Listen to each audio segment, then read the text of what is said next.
कलाई, तब काहे कैले बारू हमसे बेवफाई।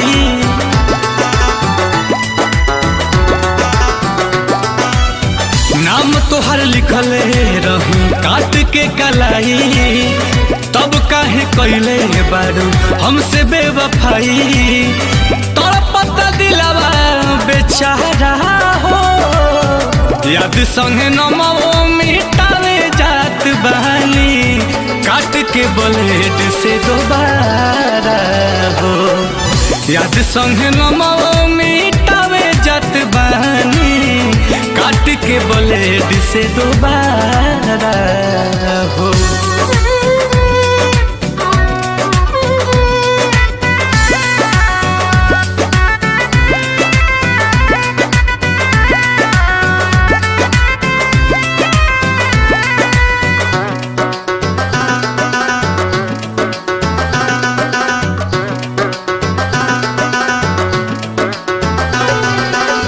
धोखा रहे देवे के तो दिल काहे दिहालू, बेवफा होली सालाई की साबित कई दिहालू।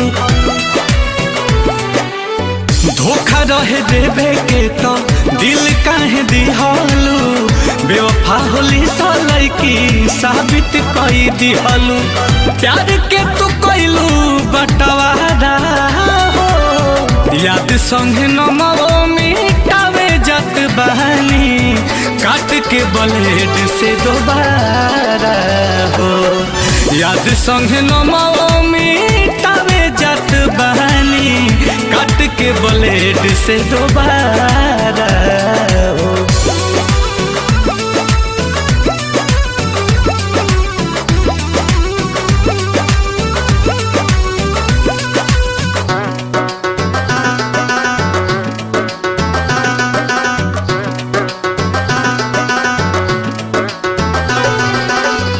बड़ुए उम्मीद की तू पैबू सुकून हो, देख के बहुत नील कमल के खून हो।